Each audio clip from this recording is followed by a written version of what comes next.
Gentlemen, Mark Goldberg, and today we're going to talk about balls. That's right, but before we do, let's do the quick fist watch check, and here it is.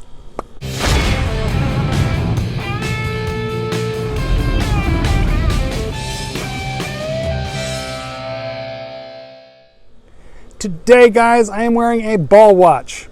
This is a beautiful, big, brawny, manly diver style watch. It's chunky. It has all kinds of features and issues and things that we should talk about. It's a little bit of a love it, hate it type watch, but in the right circumstance, I love it. Just depends on the use that you have for it. But I do want to review it for you. So without further ado, we are going to turn this camera around. We're going to do the specs. We're going to talk about the bracelet. We're going to talk about the dial. We're going to talk about the bezel and the crown guards and a few other little things. And then we will turn this camera back around and I'll talk to you again briefly about the owner experience, what it's like to live with this watch. Okay, but first, let's get into the measurements, the specs, and all the bits and pieces. Okay, guys, well, here is the Ball Hydrocarbon Engineer Airborne dive watch from the Ball Watch Company.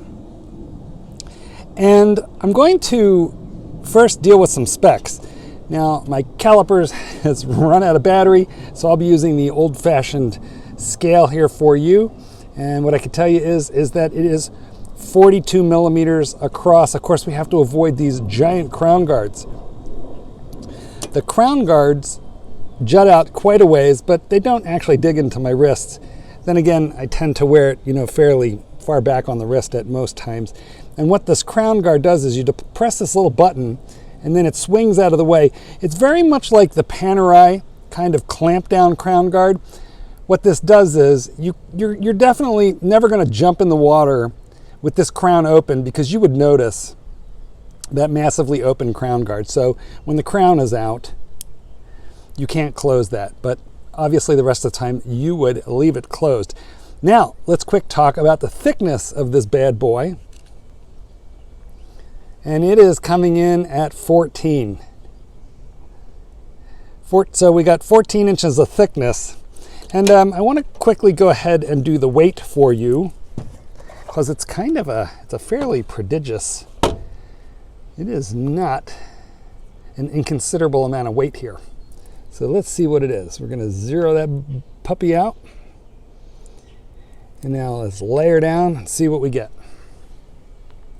Got to switch it over to grams. 211 grams. Doesn't surprise me. That is, yeah, it's impressive. For reference, I have a 7¼ inch wrist. So this is not a light watch. For, like as a point of comparison, my Submariner weighs in at 148 grams. So this is 211, substantially higher. Okay, the bracelet and clasp. Super heavy duty, held together with screws. It is a butterfly double deployant. 1, 2. You got to be careful, don't bang that thing because there's a lot of them on eBay with this gone. That little emblem gone. There is no micro adjustment, functionally speaking. Now, in theory, you have these guys, but I find them impossible to work with. So let's just say there's no micro adjustment. But when you're adjusting this bracelet initially, it has lots of half links to choose from. So I had no problem zeroing this in for my wrist and allowing for summer swell. And, because these lugs are so sharply downturned, I do find that it hugs the wrist. Oh, speaking of which, I should probably give you a measurement lug to lug, but I'm going to count the bracelet end lengths because those stick out. This is massive.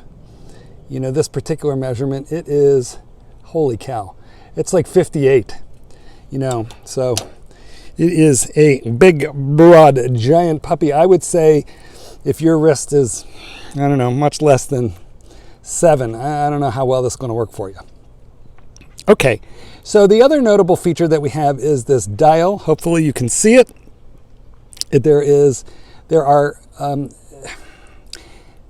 it's like a guilloche starburst pattern. And what that means is that there's like rays coming out like that way. But then there's also all those concentric circles. So there is movement and some dynamic design going on there. I've smudged it, so let me give it a little wipe. We've got very broad sword hands, and the whole thing is covered in tritium tubes. So the hands, the second hand, all the numbers, and all the indices, those are tritium tubes. Think of them as little tiny fluorescent light tubes filled with radioactive gas that have a photoelectric reaction with the paint on the inside. And so what they do is they glow for a solid 10, 12 years. I know that's the half-life of them, but as a practical matter, after 10 years, you're barely going to be able to read this watch. But you do not need to charge it for light.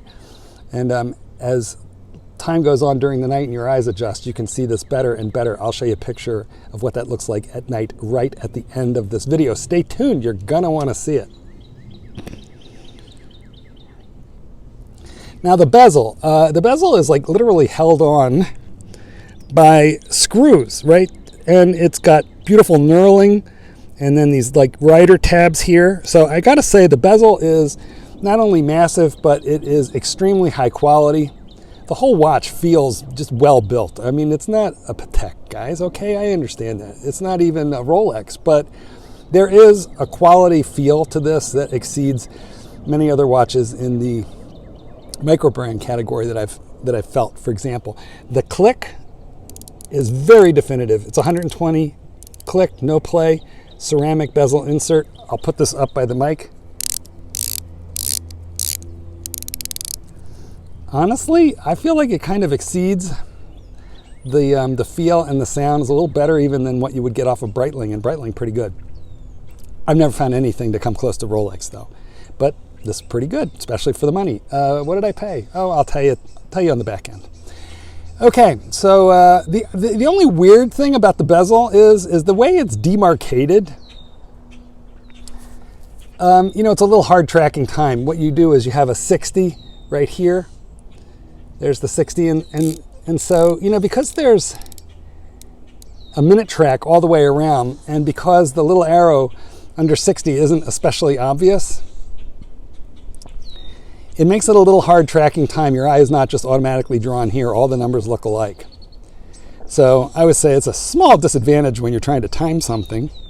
But the big advantage is when it's a little off, it's not going to fire up your OCD. You know, it's not. And that's a nice thing.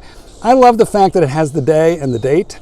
And I really actually like the fact that they're not in alignment with one another, because at one time or another, you can always read one or the other, right? So like at 3:15 a.m. or p.m.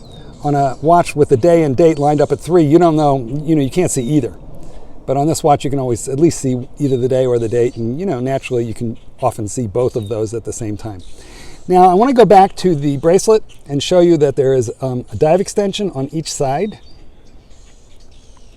So this just pulls out, and you could get a little bit of an extension here, and there is the same on the other side of the bracelet too. So if you needed to make a quick wrist swelling adjustment, you could do it like that, although it's not especially precise. While we're back here, let's take a look at that case back. Man, it is super deeply incised. You don't see anything like this nice until you get into Breitling. So this is just superb craftsmanship. Sorry, it was upside down, guys. Superb craftsmanship on the case back. I think that's just beautiful. It's got this has a Salida movement in it, and they regulate it, and mine is keeping time within 2 seconds a day, so it's really quite accurate. Okay, I'm going to turn the camera around, talk to you a little bit about the buying and owning experience, and then I'll show you a lume shot, and we will peace out. Okay guys, Ball Watch. This is a brand that I really do like, but there are considerations. First of all, they're soft, and when I say soft, what I mean is I wouldn't pay retail for one. Now, you can get them used on eBay, or sometimes you can buy them on pre-sale from Ball Watch if you get on their mailing list. Their pre-sale prices used to be phenomenal. They would be like 50% off retail. But they got smart and they quit giving discounts that big on pre-sale, and now they're like 20%. So I don't know. I got this one on Joma Shop. It was new old stock. I bought it. I mean, I just got it, and it's brand new, but it's 3-year-old stock, right? So these tritium tubes have lost 3 years of their effective life, but the watch was in stickers, never worn, you know, cherry. And the purchase price I paid for it was $1,495 on Joma Shop. And in the Ball Watch group on Facebook, I was talking to some of the fellas, and one of the guys had just bought it for $1,300 a couple months ago. So, you know, it's going to fluctuate a little bit on Joma, but, you know, that's where I got mine. Do you have a Ball watch? You can tell me about that in the comments. So, you know, it's an American brand originally. They used to make railroad watches, and they trade a lot on the story, you know, but that really has nothing to do with the modern ball manufacturer, which I'm pretty sure is Chinese or Hong Kong owned now. You know, every watch brand wants to have a story because people buy the story, they buy the cachet, but this has got nothing to do with the railroad or even America at this point. This is, I'm pretty sure, tell me if I'm wrong, but I'm pretty sure it's a Chinese-owned company with manufacturing in Switzerland. So this is a Swiss-made watch, and I feel like it reflects it. The quality is there. Now, again, you got to be careful. I wouldn't be paying retail on this watch is like $4,400. Nuts! I paid $1,400 or something like that for it. Would I pay $5,000 for this? No, no. And why? Because for that money, you can get an Omega Seamaster, and the quality on the Omega Seamaster is going to blow this away. That being said, $1,500, I am extremely happy with this. The only thing that I would like is maybe some micro adjustments so that I could like move this around during the day. The fact that it doesn't have any, well, you know, that's offset by all those half links on the bracelet that make it wearable. But, you know, for heavy watch, you kind of would like to be able to noodle with the size of it now and again. Other than the weight, the only thing that I really feel that I should tell you is that there's like little hot spots. I feel like it's not like this is creating like a sore or anything, but you know, there's just some like sharp edges. This is very squared off, very sharp on the clasp. You know, this is big, the crown guard, although it's kind of rounded. So I'm not getting like irritation on the wrist from it, but I gotta say you're just like being touched in a way by your ball that you're not quite used to, and that takes a minute to get used to. But once you do, you know, you're not gonna get sore, you're not gonna get a rash, you're not gonna get irritated. It won't pinch skin, trap heat, track dust. You know, the Tim Masso experience on this is good. So I recommend this for people who are looking for somewhere in the $1,200, $1,400 range to get a really obnoxiously loud, masculine, chunky, manly, heavy, well put together diver that can really take it. This thing is good to a lot of depth. I forget how much. I'll throw it in right here. Guys, the Ball watch, it's not for everybody. It's kind of like a love it or hate it relationship. They also make a million different ones, and you might like one and hate the others, and that's kind of me. I only like a few of their divers. Most of their watches, I find the designs to be very just like campy, cartoonish. But hey, there's something for everybody. I like this one. Trash it in the comments or tell me that you like it. Either way is fine with me, but be kind. We're all here in a love fest on the Mark Goldberg channel. I would thank you so much if you will throw a like on this video, subscribe, and oh, I didn't show you the lume shot. Let's do that right now. Here I'm illuminating it with UV light, and oh my God, they just explode when you do that. So if you wear it to the disco or the bar, you're gonna be noticed. It looks fantastic, but this is a bit brighter than what it is in real conditions. So here you can see what it actually looks like at night, and in fact, you'll see the lumed bezel stands out as well. This gets much better as your eyes adjust to the dark, so don't expect it to blast you instantaneously, but 15 minutes after you're in the dark, you can cast a shadow with it.